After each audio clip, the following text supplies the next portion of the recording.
privilege to be sharing our experience on IoT with you guys. I hope that you will find the presentation useful, the experiences and the challenges that we have encountered would be beneficial to all. And I look very much forward to this presentation and eventually, of course, to the questions. I hope the audio is good.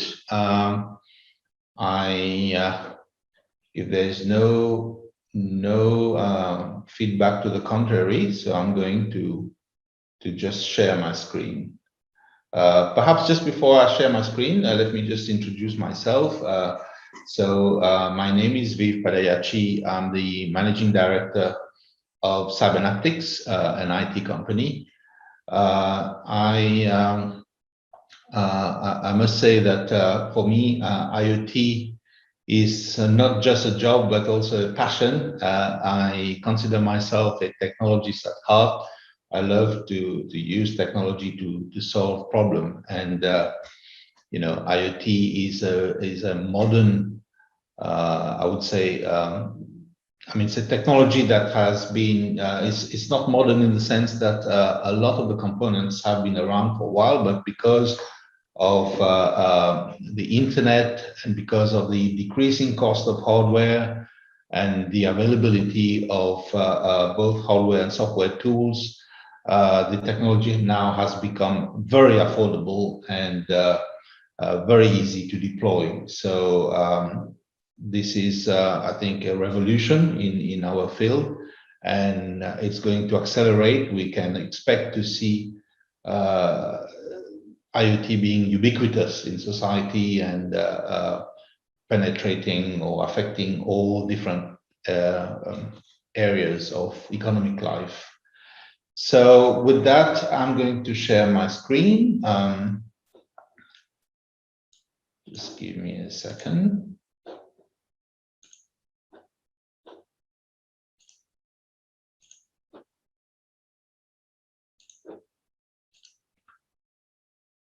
Okay, is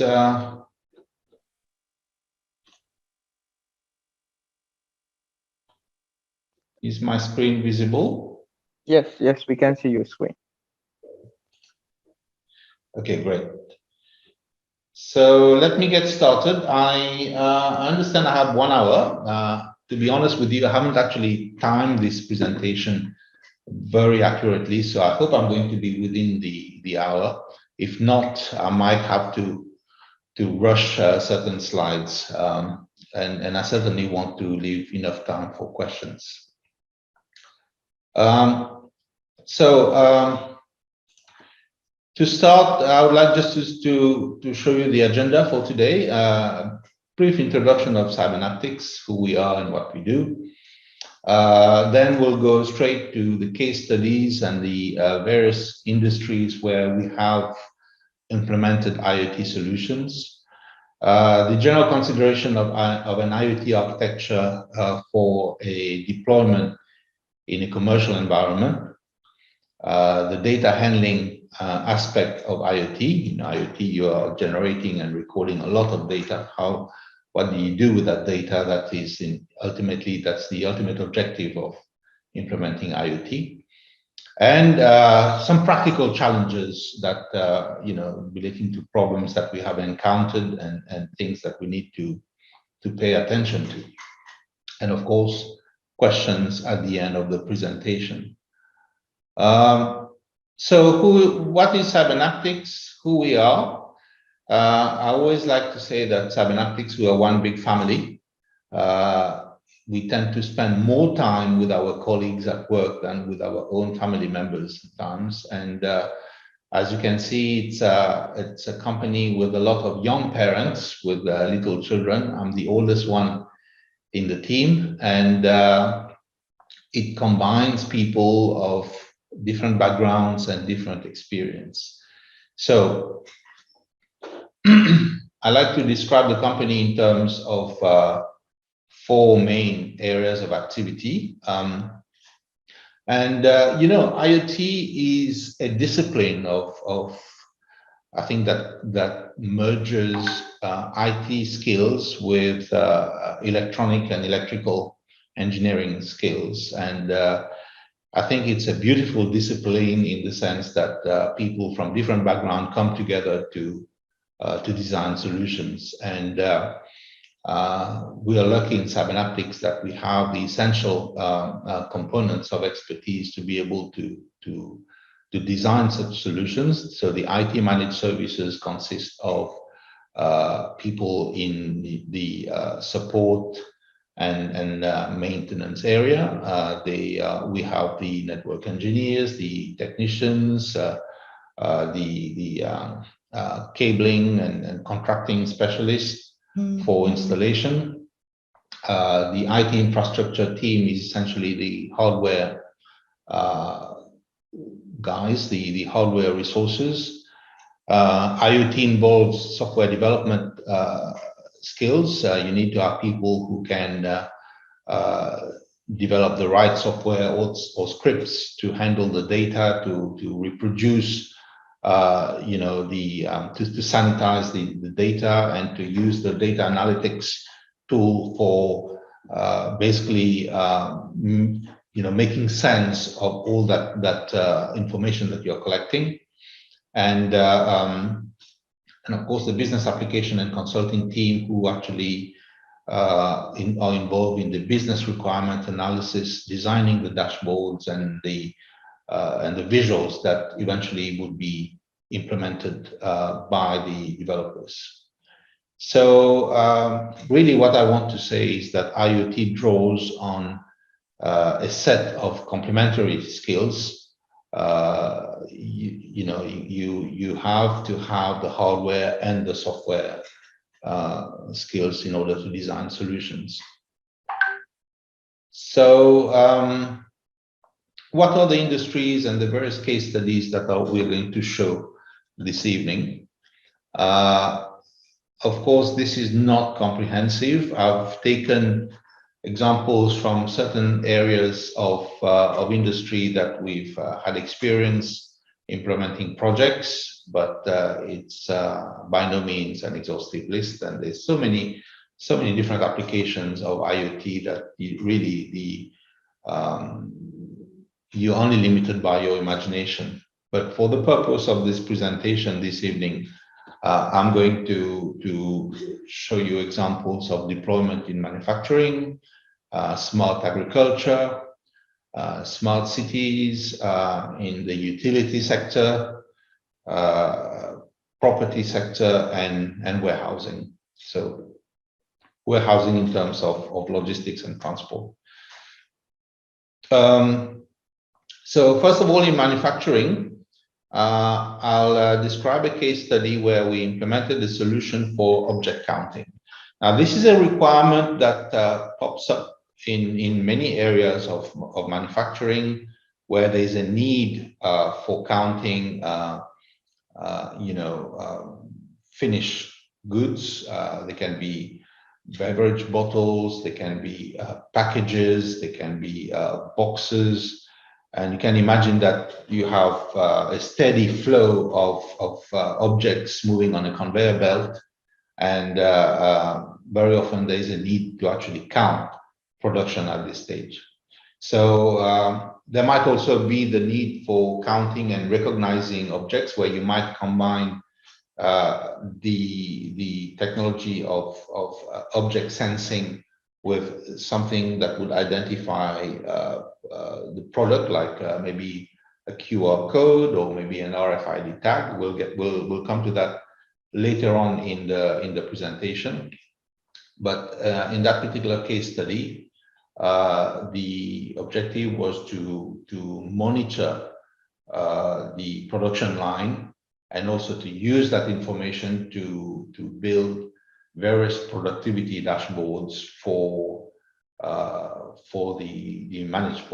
plant manager, so that he can actually manage the productivity of his teams and also of the various production lines.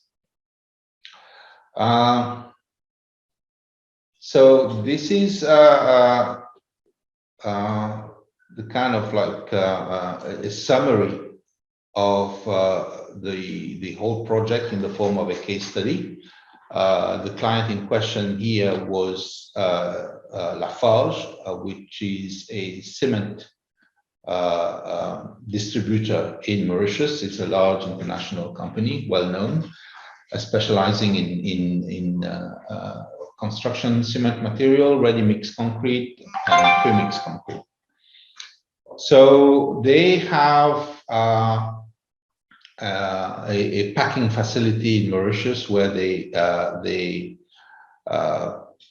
take the bulk cement and then package them in various size containers or cement bags. And they also have different types of cement that they produce. And they had a need to actually make sure that, well, first of all, they had to be able to reconcile the stock of raw material, which was essentially the powdered cement that comes in bulk and stored in the silos, and eventually with the number of bags that they produce, and of course the difference would be accounted as wastage, and wastage is a key performance indicator for the plant. They also wanted to be able to monitor, for example, idle time in various packing plants. Because the packing plant actually is divided into sub-production units, and they wanted to monitor the productivity of each production unit, the number of bags per hour, the peak production, the idle time on that particular production line, the best performing shift. They are working around the clock in 24-hour shifts, so they want to monitor the best performing shift, the worst performing shift, and a whole range of KPI that becomes possible to derive once you have that kind of raw data. Some of the pictures here of the installation. These are the conveyor belts here. We use Omron photoelectric sensors for the bag counting, and using the data to build visual dashboards for monitoring the productivity in each production unit. I have a little video here that I'm not sure whether it will show well on the on my screen. Just give me a second. So I'm going to try to show this video. This what you see on the screen is one of the conveyor belt, and you will see the packing machine will actually drop the bags on the conveyor belt, and the conveyor belt would actually take those bags for either delivery through a palletizer, an automatic palletizer that will produce pallets of cement bags for loading on trucks, or there's also another, the conveyor can split also onto a loose bag delivery channel, whereby the bags are just delivered onto trailers or platforms for delivery to the small hardware shops. So let's have a look here. You can just make out the photoelectric sensor. So we've got those sensors installed in various parts of the production unit. Here we have one sensor which is installed just at the point where the cement bag will drop on the conveyor, and then we will have, for the same line, we'll have one sensor which is placed at the exit just before the cement bag exit the conveyor, either onto the palletizer or onto the flat platforms. So you can just see the cement bag here moving on the conveyor belt, and the red light here is the infrared light actually shining on the bag, and obviously that actually triggers a counter on the micro controller. and that data therefore is logged and eventually used for building the dashboards and the analytics. So that is the bag counting or object counting application. Of course, you can use that for as I said, in that particular instance that I just showed you, we were counting bag cements, cement bags, but it can be used also for bottles. It can be used for carton boxes or any kind of solid object. You could even use it on people or animals.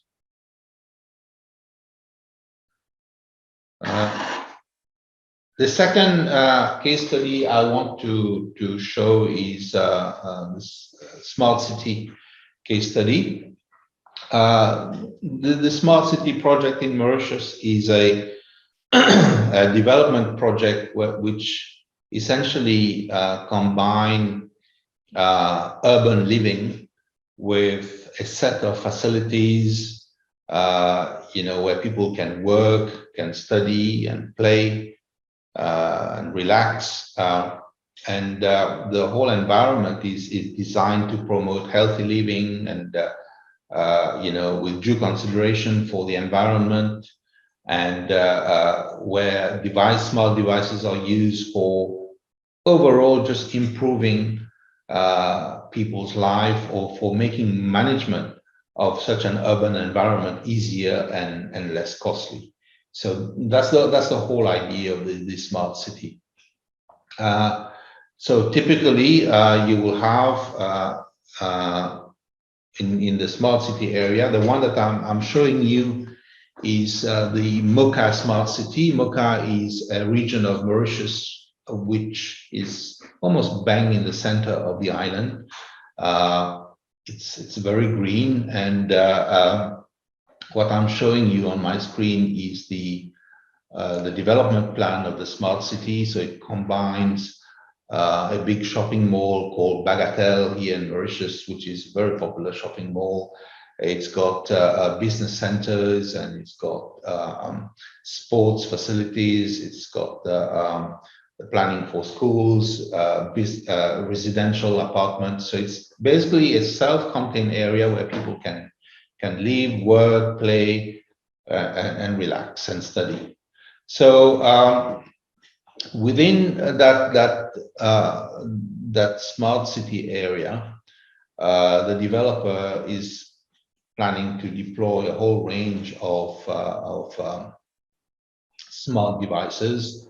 So, for example, here in our case study, we were called upon to deploy a network infrastructure that will support all the smart devices, and because it's a well delimited and well sort of like compact geographical region, we propose to deploy a LoRaWAN network. So it's a wireless technology that would actually be the most cost-effective network for communicating with sensor devices. LoRaWAN network, I see that in the previous presentation, this has been covered. It's essentially a wireless network that is optimized for long range, but it's really designed for transmission of low bandwidth data. So typically in an IoT setting, you would be transmitting a packet of data, which would be some kind of measurement you'll be doing on a device. It can be a reading of an electric meter, or can be water meter, or could be in the case of the Mocha Smart City, they are also using bin sensors. For example, they have smart devices in the bins, so that they can monitor the level of garbage in that bin, and plan the emptying of the bins within the the smart city in an optimal way. So all these sensor devices would be using the LoRaWAN technology for transmitting data. And because of the nature of LoRaWAN and the fact that it's fairly long range, you're getting like a 10-kilometer radius easily with LoRaWAN, except of course where you have obstacles like buildings where you might have to install additional gateways. But here we've installed LoRaWAN gateway, I think 4 gateways so far to cover, I would say 75% of the smart city. And we may have to deploy the additional gateways in the future, depending on the buildings coming up. But it is still by far the most economical way of actually building a sensor network in a very tight geographical zone. So coming back to that case study, the challenges for the developer was to connect the residents, the businesses, the various infrastructures and services throughout the city. They wanted also to have a central platform to monitor and to manage all those devices. And they wanted to collect, obviously, the data and the statistics, and also sharing to their community of residents. And of course, they wanted to find technologies that would also support the, that will be environmentally friendly, so not consuming a lot of energy, that will not be, things that would require heavy maintenance. So we as I said, we designed the LoRaWAN network. We've also installed some smart devices like smart meters for water and electricity monitoring. They've got air quality sensors installed in different parts of the Mocha Smart City. Bin sensors have already been installed, as I mentioned, and these are like the bins for recycling materials. So people can dump their plastics, their aluminum cans, their paper rubbish in those different bins. And with those sensors, they can monitor the frequency of actually emptying those bins. And of course, behind all that, there is the data analytics platform, the storage of that data. And the results, of course, is better energy efficiency, cost efficiency, environmental monitoring, getting the information on time, and of course, also better planning, like in the case of the emptying of those bins, as I said. It doesn't stop there. I mean, the Mocha Smart City is a project that is currently under development. So the developer are adding new infrastructure, new facilities, and what I'm showing you here is kind of like the master plan. But at the moment, the project is under development. So the shopping mall, the Bagatelle shopping mall is up. The Helvetia Business Park is up. There are a number of sports facilities and all that have already been built. But they are developing and adding more facilities and buildings to the smart city. So we can expect that this network is going to grow. More and more smart devices will be deployed.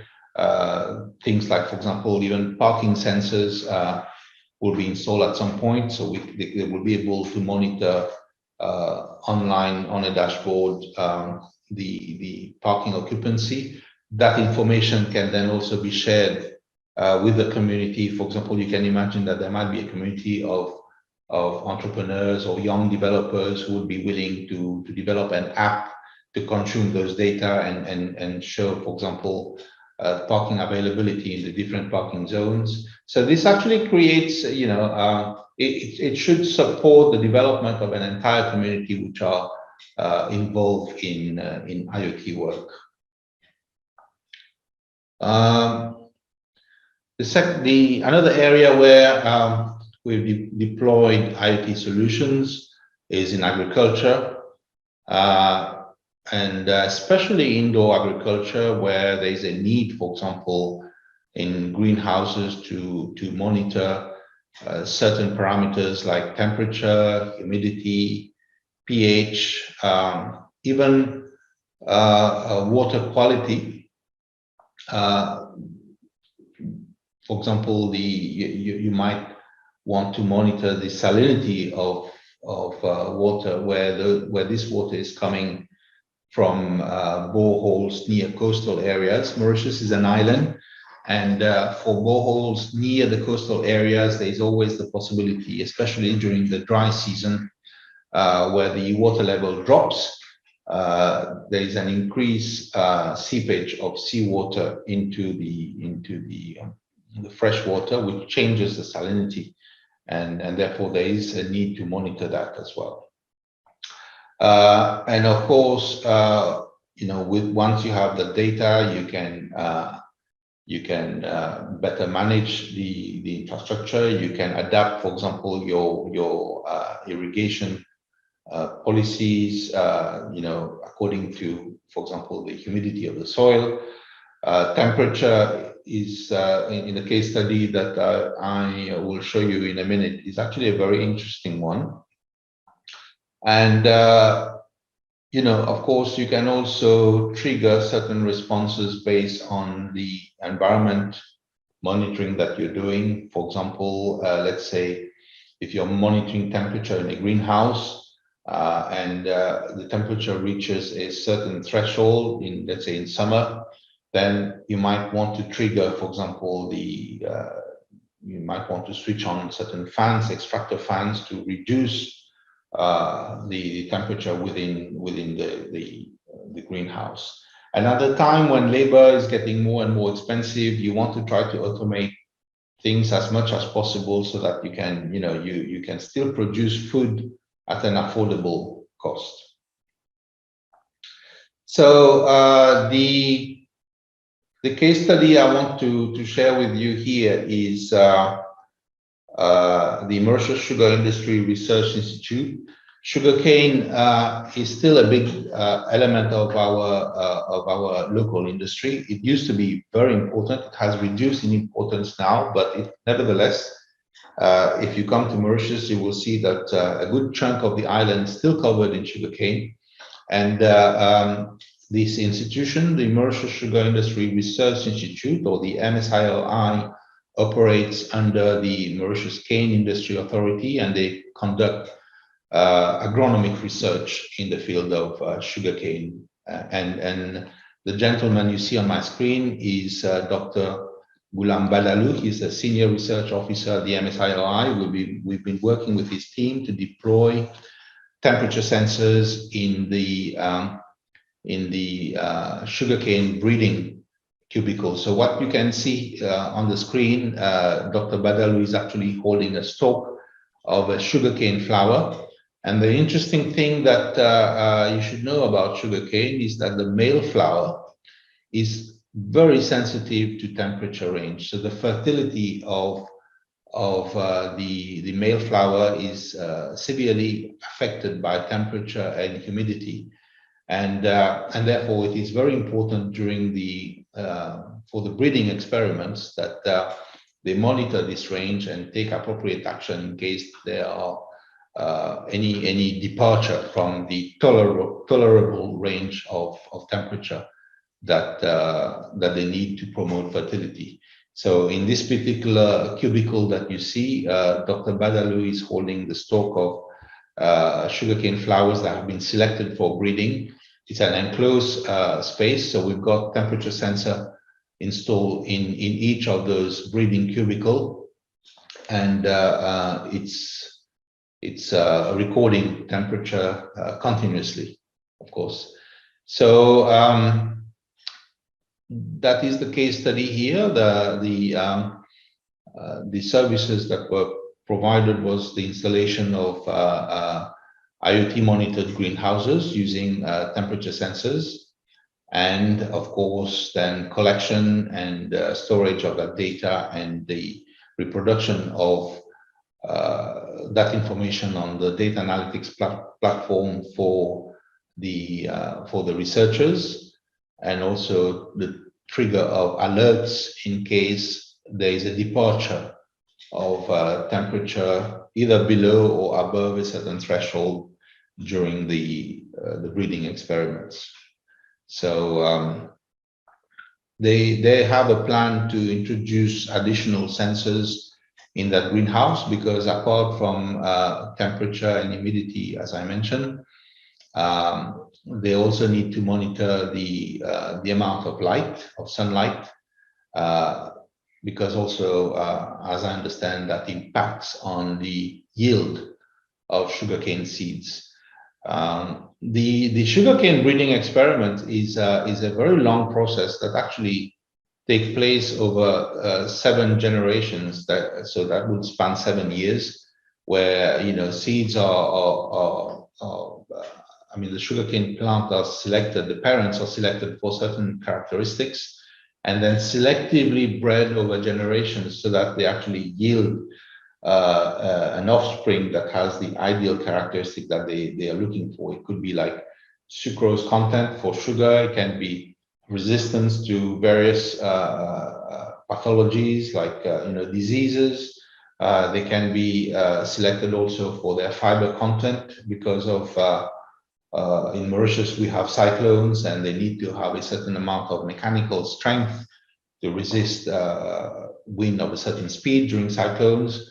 So we actually, as part of the beauty of this job that we are in, is we get to learn the trade of our customers, and get to learn about what they do, and then craft solutions that solves their problem. And I think, to me, really that is the source of the passion and what makes our profession so interesting. So in the utility sector, I mentioned about, I talked earlier about monitoring of water and electricity. I think it's pretty obvious why you would want to do that, because electricity, especially electricity, has a cost. You want to be able to monitor your consumption. For developers, property developers, like I mentioned earlier, the Mocha Smart City. You can imagine, if we go back to that picture, the developer is managing essentially the electrical network that supplies the business centers, the schools, the gym, the shops in the shopping mall and all that, and they've got meters all over the place. And if you were to rely on the old method of sending meter readers to read those meters every month at these locations, it's actually very time consuming, and that would actually delay your your billing, because they will incur the billing from the electricity distribution company. In Mauritius, it's a company called CEB, the Central Electricity Board, and then they have to bill their clients, back to back, to ensure that they recover the cost of that electricity to pay back the utility company. And sending meter readers around and doing their rounds to take meter reading and note it in a copybook like it used to be done in the old days is simply inefficient. And nowadays with the smart meters, it's the obvious way of doing it. And all they need to do is install the smart meters in each of the customer's location, and have that smart meter communicating with that over their LoRaWAN network to their central platform, and they can then pull all that data, feed it into their billing system, and then issue their bills on time. Another important application of having smart meters, I would say a big benefit of having smart meters, especially for water, is to detect leaks. Because if you have a leak in your network and you need to wait until the end of the month when the meter reader is coming to take a reading to see that your consumption this month is abnormal, then by that time you can imagine that several meter cubes of water, hundreds of meter cubes of water, in fact, would have been wasted. Whereas here, because you're monitoring the data in real time every 4 hours or every 8 hours, then if there is a leak, then you would automatically know the next day. And of course, you can monitor in real time every minute, but that would create a lot of data transmission on the network, and it's not really necessary. So you try to find a good sort of compromise in terms of having timely information, but at the same time, not putting too much stress on your installation. And in the case of water, if you do you take a reading every 4 hours, for example, that's already good enough. And if there is a leak within that interval, you would see a peak in your data. And eventually, of course, then because you can identify the meter, therefore you can identify the part of the network that has been compromised. You can send a technical team for an inspection and eventually an intervention. And of course, you can also manage consumption peaks. You can see the pattern of consumption in your among your subscribers, and that can also be helpful for load balancing. For example, if you want to balance load from different parts or sections of your network. Those meters, they can be fitted with GPS trackers, so you can map them and see the distribution of those meters within the geographical areas that is under the management of the organization. It can be the water company, it can be electricity company, or it can be a property developer like the Muka Smart City, excuse me. And of course, with all that data, you can run a lot of analytics. Here, in terms of water monitoring, the case study I'd like to share is the case of Villa Valriche. It's a development in Mauritius of luxury golf villas.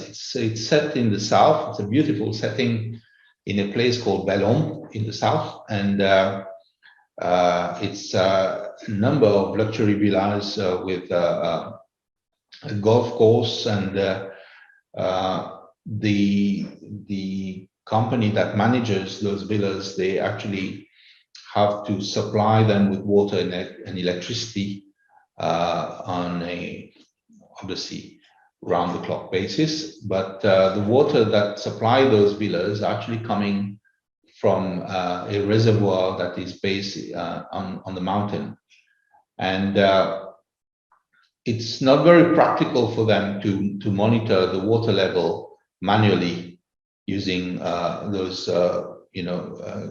gauges, because you will have to send someone on those mountain tracks in the morning and in the evening. And they used to do that manually, and that was the reason why they came to us for a solution. When the weather is bad, the mountain tracks are a bit unstable because you have landslides, and it can be quite slippery. And it is really a problem for them if they don't monitor the water level in the tanks, because if ever there is a problem in the mountains, then they need to know in advance so they can arrange for alternative solutions to keep those villas supplied with water.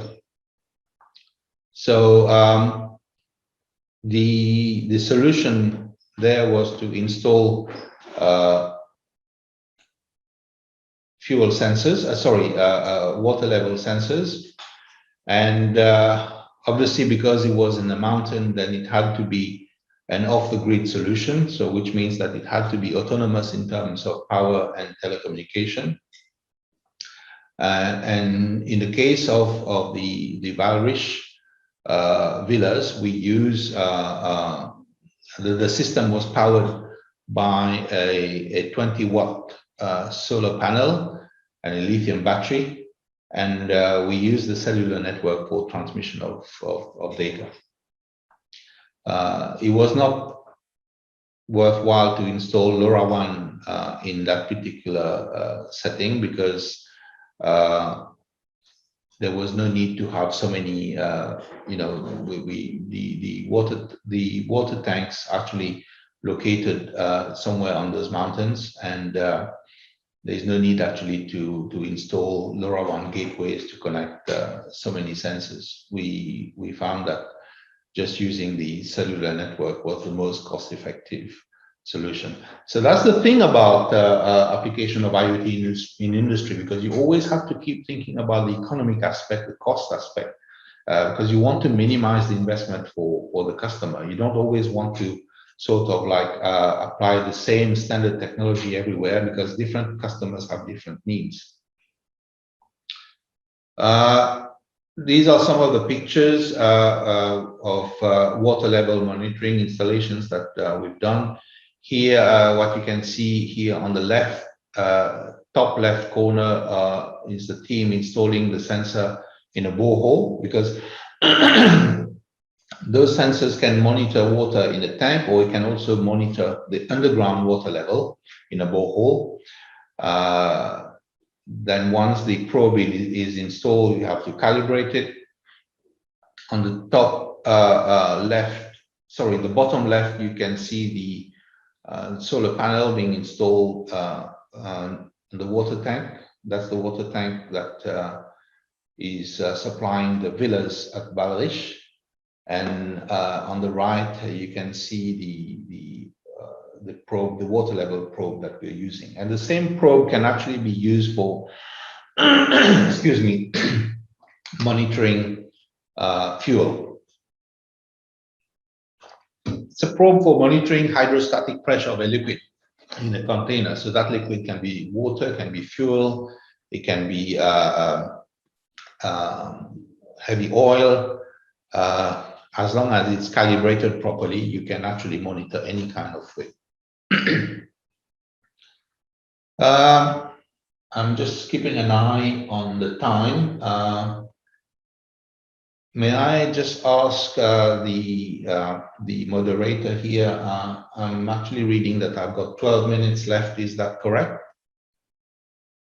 Is there a yes. hard stop? No. You will be able to continue to keep going. Okay. I'll try to stay within the 1 hour to give time for any questions afterwards. Excuse me.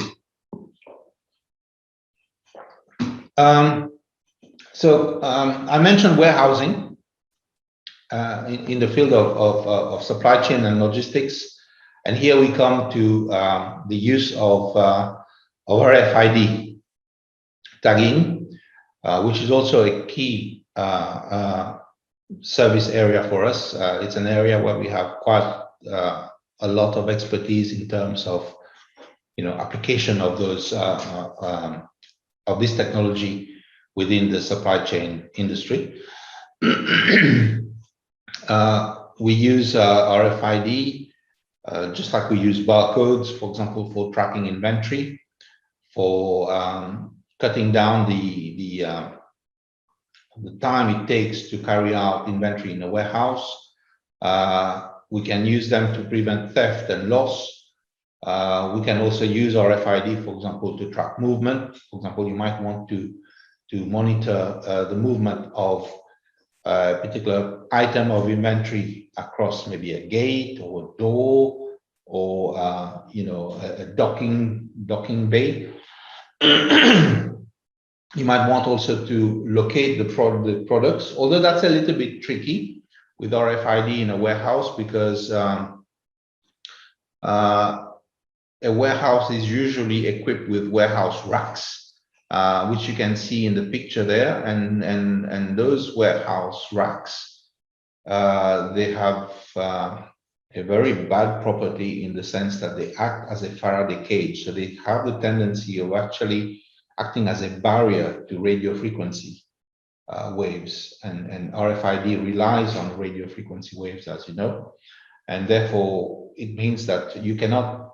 People talk about using RFID to sort of like, in one swipe of a scanner, you can actually scan the entire inventory in a warehouse. In reality, it doesn't work like this. It will be very difficult to actually get an accurate inventory of an entire warehouse with one swipe. So you will need still to walk along the aisles and then scan your products as you go along. But it would still be faster than counting stock items one by one, for sure. So RFID, just like barcode, is an important element of traceability. Why do we need traceability? Essentially, especially you need traceability in the food industry or the pharmaceutical industry. And the main reason why you would want to have traceability is because of product recall. If something happens somewhere along the supply chain like you can see the title of this slide, from the farm to the fork, if there's been a contamination somewhere along that supply line, then you want to be able to identify where in the supply chain that contamination occurred, and you want to be able to recall products that have been compromised before it reaches the plate of the consumer. And the same for medicine, the same also for cigarettes. For traceability purposes, cigarettes are considered on the same level as food and medicine. So anything that touches the mouth of a human being, you need to have the ability to be able to recall that product in case there has been contamination along the supply line. So here, I'll talk a little bit about the case study for a company called MFD, Mauritius Freeport Development, which is a third-party logistics provider.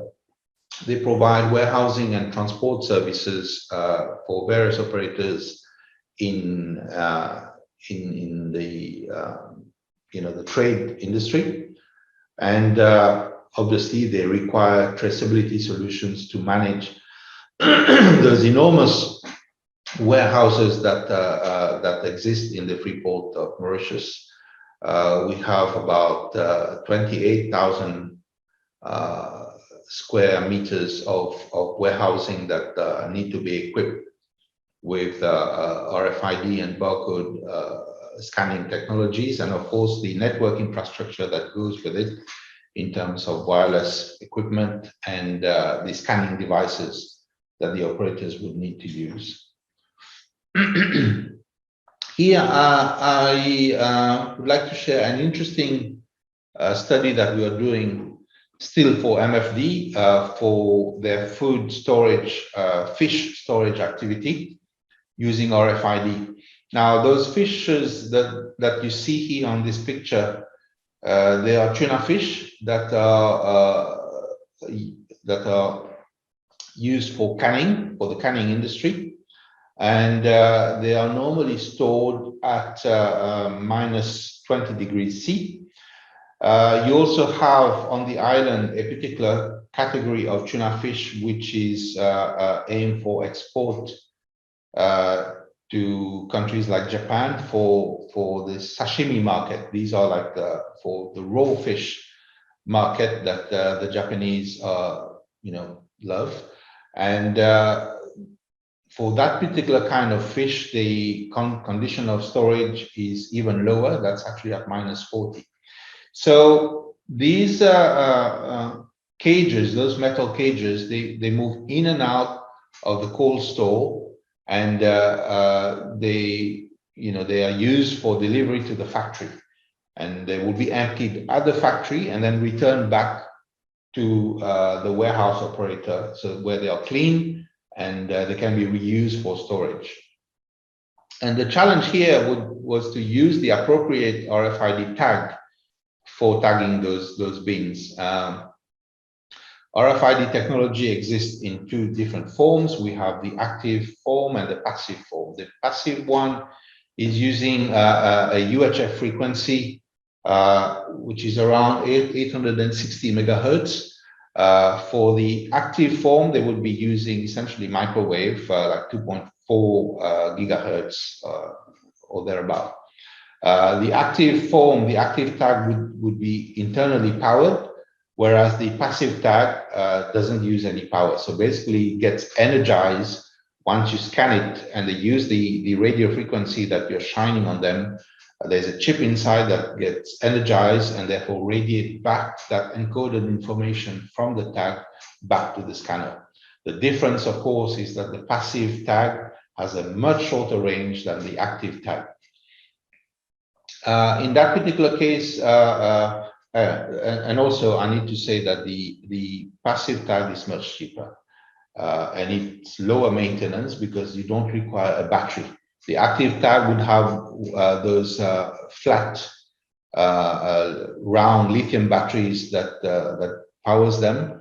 And of course, if you have a lithium battery inside those tags, it means that at some point the battery will run out, and you need to change them. So it's more expensive and also higher maintenance cost. But in return, you're getting longer range.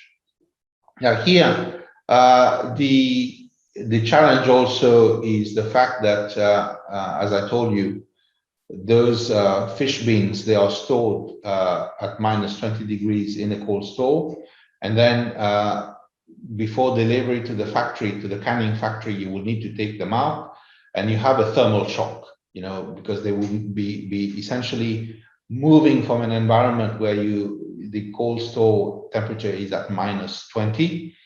Here in Mauritius, during the summer months in Port Louis, where the company is based, temperature can go up to like 30 or 35 degrees C. So you're talking a thermal shock of about 50 degrees. So you can imagine the amount of thermal expansion and contraction that goes on those tags that you need to take into account. And they need to be able to withstand that and still function. So it has required a lot of testing on our side. And here you can see, for example, some of the tags that we have been experimenting and tagging those bins.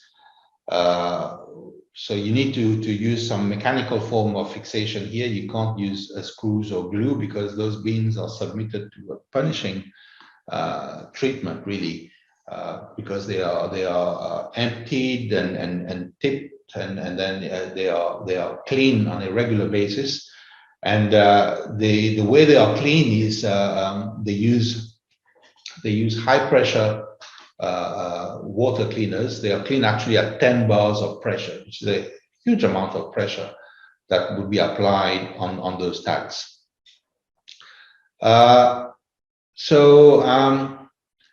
This is how it looks like after 6 months of heavy usage. That is, undergoing those thermal shock on a daily basis and then washing on a daily basis at 10 bars of pressure. And what I'm trying to convey through those slides is that sometimes you need you may have a solution that works in the lab, but when you take it to an industrial setting, an industrial environment, then you really need to take into account the fact that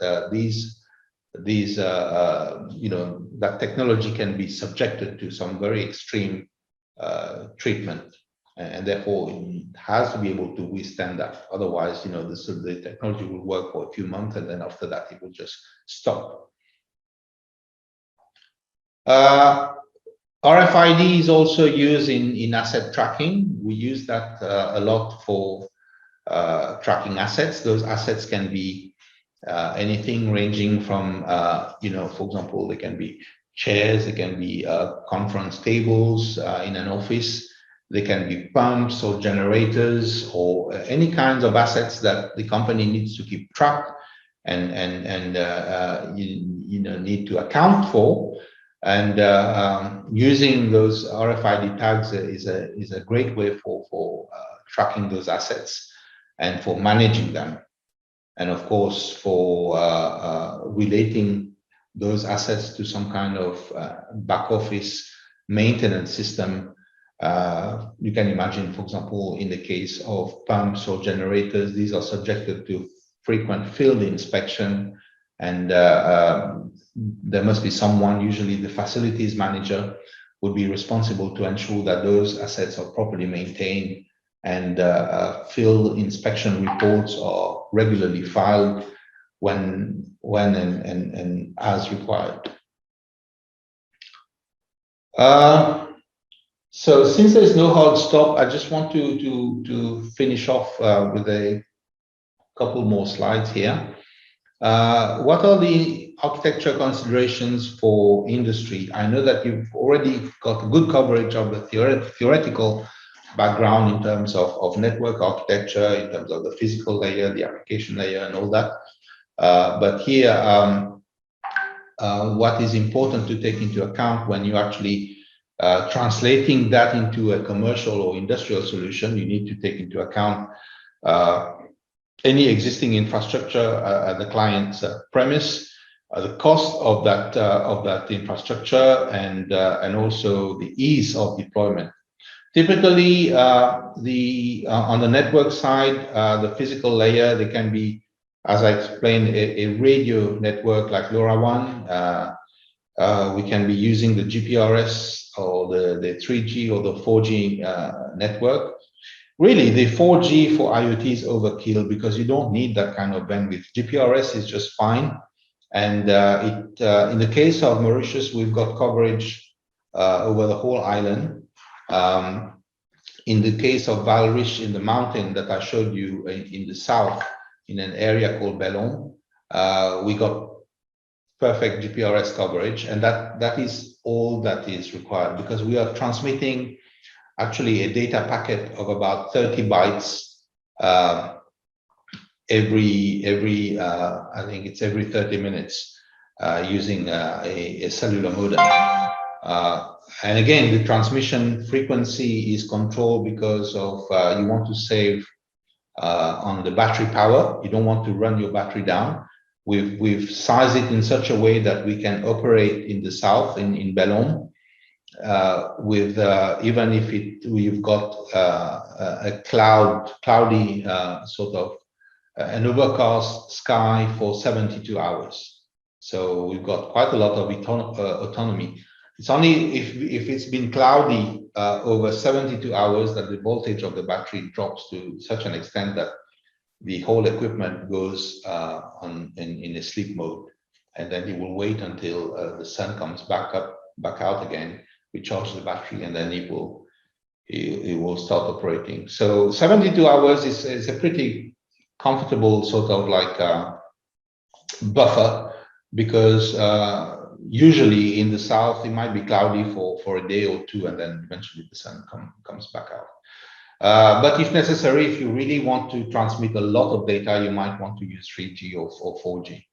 Wi-Fi, obviously, where it's available, is something that is most welcome. But again, I mean, you don't need all that bandwidth for IoT. Bluetooth is another popular radio frequency that you would use for small devices, but it will work over short range. That's in the nature of Bluetooth. Ethernet, where you can have it. For example, if it's an indoor installation, you've got a data network infrastructure, then obviously Ethernet is a good choice. And very often in industrial setting, in the factories and manufacturing setting, you would still use serial communication, like RS-232, RS-485 is very popular. You would say it's an old but very reliable technology.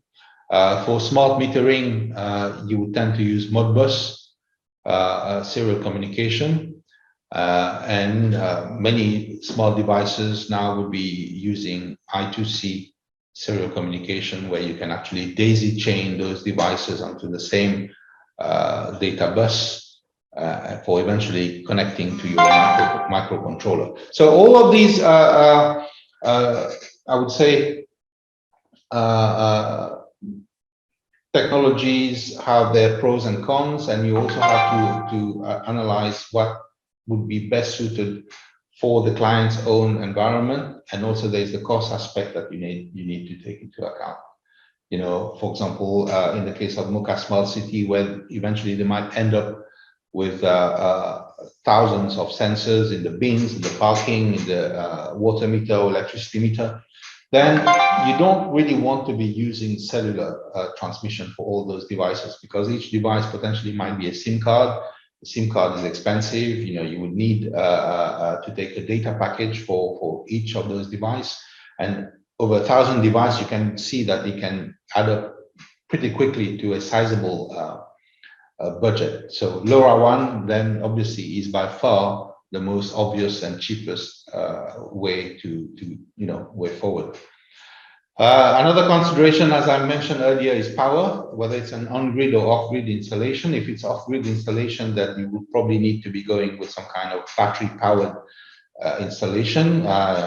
Nowadays, you would tend to use rechargeable lithium batteries, which means that you'll need to have maybe some kind of solar powered solar panel to recharge, and therefore that adds a certain element of cost as well. And you would probably, if you're designing solutions for off-grid, then you need to be very careful about your power budget. You don't want power-hungry electronics, and also you probably want to limit the frequency of data transmission, because if you're using some kind of radio frequency transmitter, that's when you transmit that you consume the most power, and you want to be able to save on that. Communication, do you need is it just going to be a one-way communication where the sensor is just going to be sending information or data to some kind of gateway that will then be storing it somewhere? Or do you also need a duplex communication, because you might want, based on certain information that you're collecting, you might want to trigger some action. So this would be used, for example, in feedback control systems, like I mentioned earlier, in the smart agriculture sector. You can imagine that you are monitoring temperature, and then if the temperature reach a certain threshold, you might want to initiate some kind of control signal to start maybe some extraction fan to lower the temperature within the greenhouse. So there might be a need for two-way communication, and that will impact the kind of network architecture that you will design. And finally, that data, it has to go somewhere. It will have to store it. You have the choice nowadays. There's a lot of choice on the cloud with like the Thing Network, Microsoft Azure, AWS, whole range of solutions that you can adopt on the cloud, and that will be the cheapest solution. Or you can, for certain clients, they prefer to have on-premise data storage solution, and that's fine as well. In terms of the data handling, what do you do with that data? You've got it now, you've been able to build the network, you've streamed the data, you've put it in some kind of database. You need to be able to sanitize it, because you might get some rubbish as well. Sometimes there are some errors in the transmission. So there's some sanitization script that you need to run.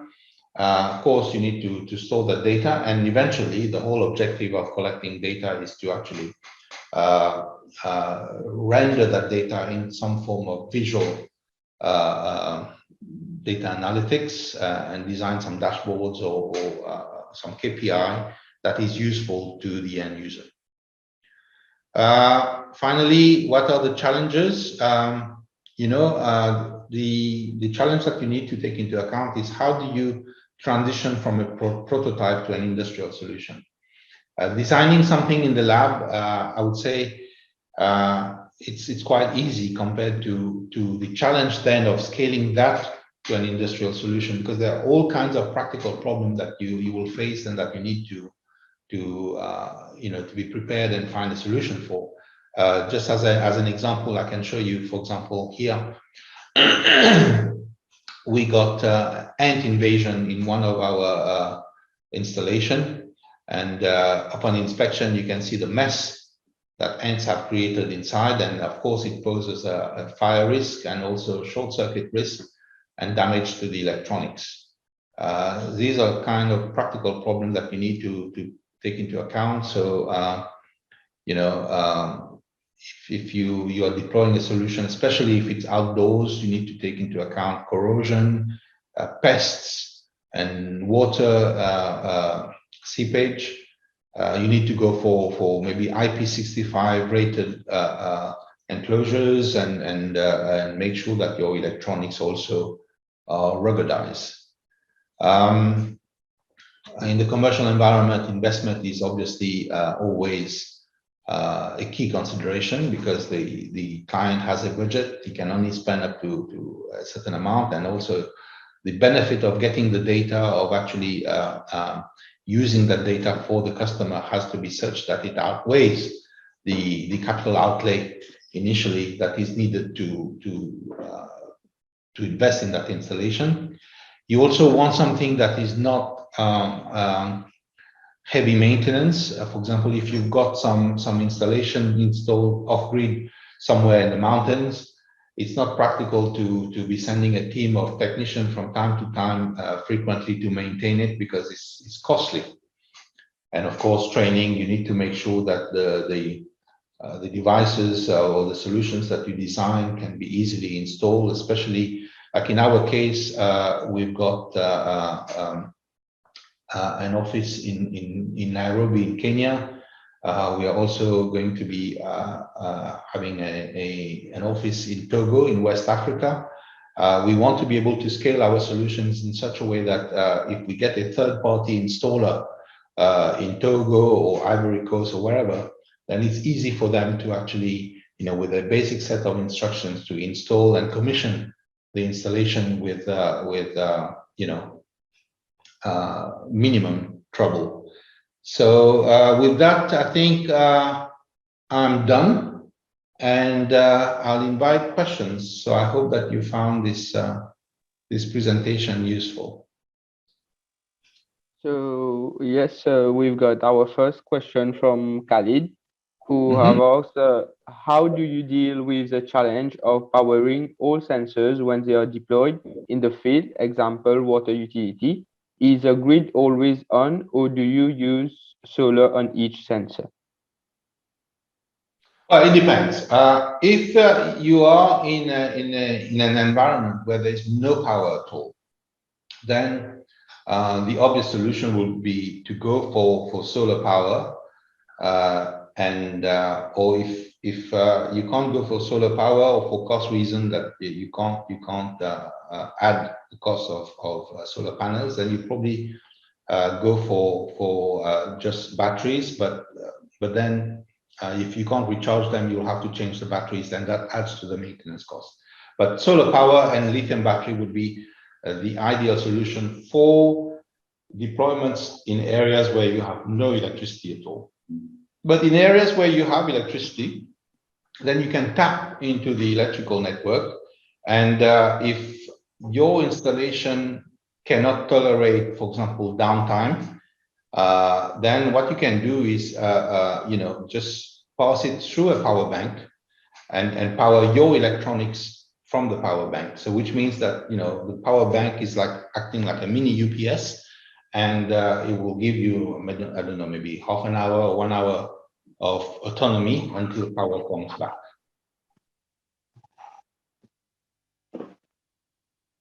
So our second question is, could you please provide some details on quality assurance of products before and after deployment?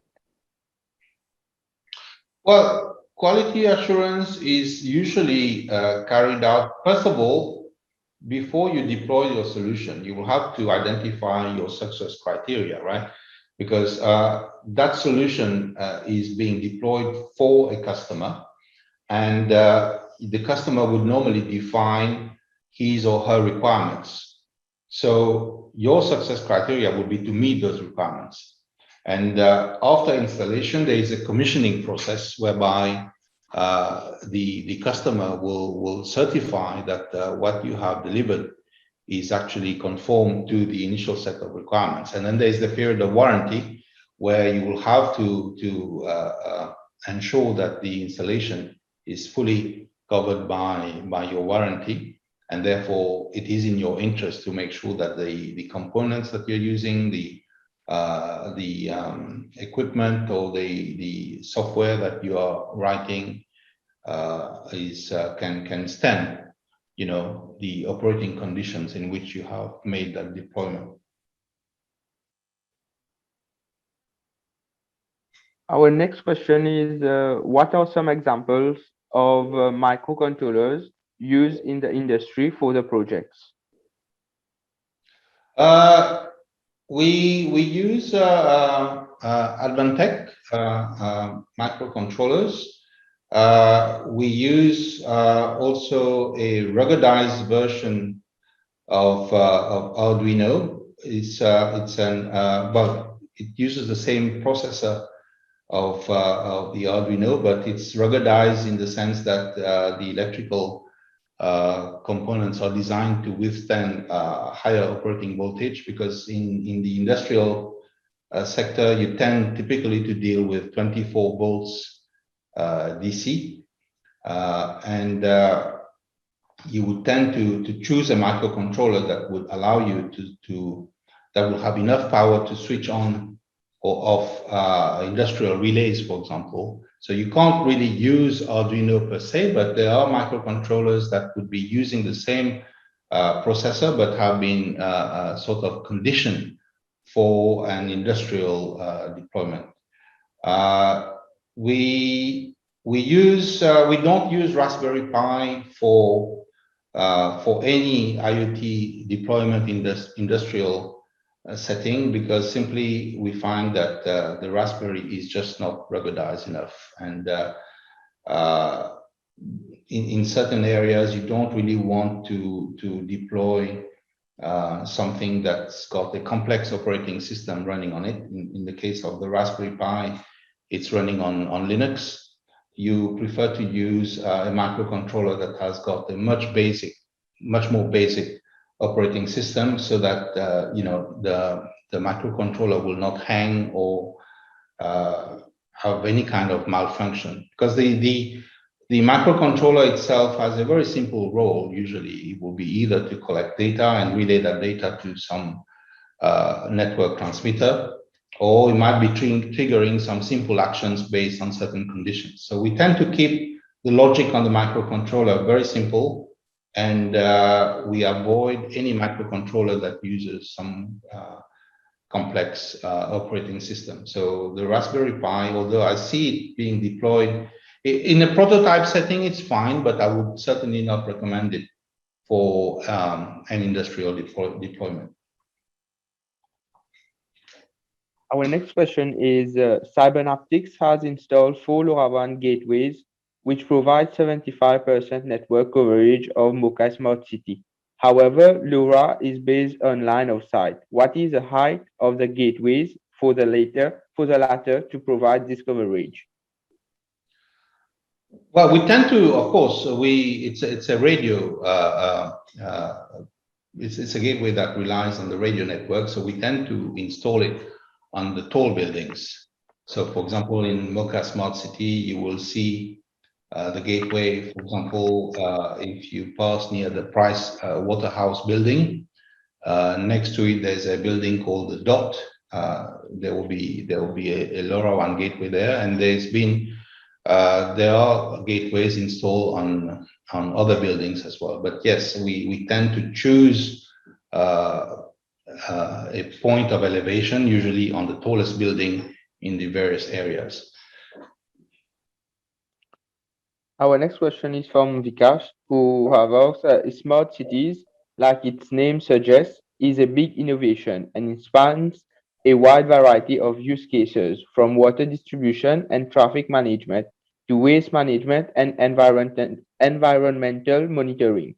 You mentioned about LoRaWAN, but are we ready for these technologies? Do we have companies that can offer this service locally? Well, the LoRaWAN technology is already being deployed, so I think that answers the question. But are we ready for the technology? I think yes. It's a technology that is fairly mature, that has been deployed in many parts of the world, and of course, in Mauritius, we're more than ready for it, and we can expect that over time there will be more and more LoRaWAN deployment. But having said that, LoRaWAN is not the solution for everything. You know, we have to bear in mind that in certain areas, maybe it's not needed. Maybe a simple GSM transmission is good enough. In certain cases, if you're deploying a solution indoors, there is, for example, access to Ethernet or Wi-Fi, then why would you use something else? You just use what is available. But LoRaWAN is ideal for smart city projects because simply because of the density of smart devices that you will have over, it's a compact geographical area. Our next question is, would you say that DCS or PLC systems with SCADA are direct competition to the IoT monitoring systems? I wouldn't say that they are competing. I think it's the IoT sector is an ecosystem, right, consisting of different products, different technologies from different vendors and installers.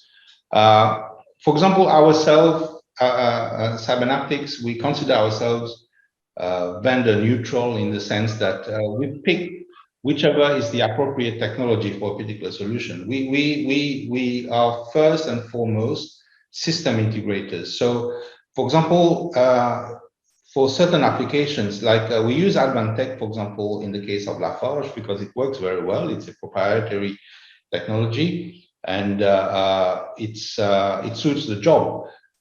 In certain cases, for example, you could use the Siemens microcontroller. That's all perfectly fine piece of equipment. So I wouldn't say that they are competitors or one prevent the development of the other. I think it's good to have choices. We have a lot of choice nowadays, and for the practicing or the IoT practitioner, I would say, the most important thing is to know which technology you pick for according to the problem that you're trying to solve and the solution that you're going to design. The next question is, what is the minimum installed height of a LoRaWAN gateway for the latter to provide appropriate coverage? Well, that depends on the surrounding area, because let's say when designing radio networks like LoRaWAN, there's something called the link budget, which would be the same for designing any radio network. And that takes into account obstacles within the radius of your equipment, the gateway. If you've got, for example, a lot of buildings around, they are concrete buildings, you've got a lot of trees, then obviously all these are going to attenuate the signal. And therefore you might need to increase the density of gateways in the same area. But if you don't have any obstacle, you've got one tall building in the middle, and you've got line of sight within a radius of 15 kilometers, your device will still work. But that is a perfect ideal situation where you've got one tall building in the middle and a radius of 15 kilometers without any major obstacle. In general, you will have obstacles, you will have buildings, you will have trees, you will have various kinds of things that will just attenuate the LoRaWAN signal.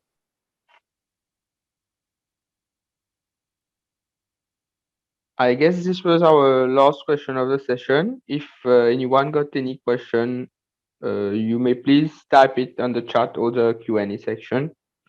So we've got another question, which is, how does Cybernaptics manage data security? Yes. Well, data security, there are two aspects of data security during in an IoT project. One is at the time of transmission, and then the other side of the data security is at the level of storage and manipulation.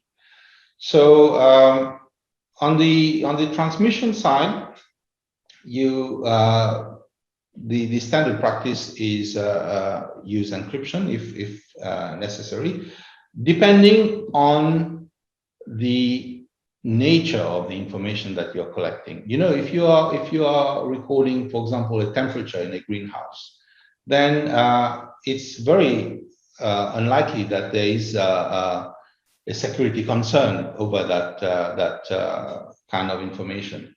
But if it's necessary, if the end user or the client requests that that information be secured, you can always encrypt it. But if you are transmitting, for example, a meter reading, that could be a confidential information, in which case then encryption becomes compulsory. Then same at the level of the platform which is storing that data, you would normally be using some kind of encryption to, like a VPN, for example, to access that data. And also when you're rendering that data into in a dashboard, typically you would be using SSL for that particular web platform where you're actually rendering that data. So these are the kind of technical precautions that the standard practice that you would adopt to safeguard data protection and data integrity. Apart from that, of course, there is also the best practice of ensuring that your data is backed up regularly, that your infrastructure is secured in terms of vulnerabilities and its attack surface. You know, if you are, for example, using a particular server for storing that data, you don't want that server to be maybe internet facing to the public, except for maybe the ports that you want to expose via HTTPS, for example. But you probably don't want to have that server exposed through other kinds of other ports, for example, that are open and exposed to the internet. So in that particular area, I would say the same consideration that would apply to any kind of IT infrastructure would also apply to IoT installation.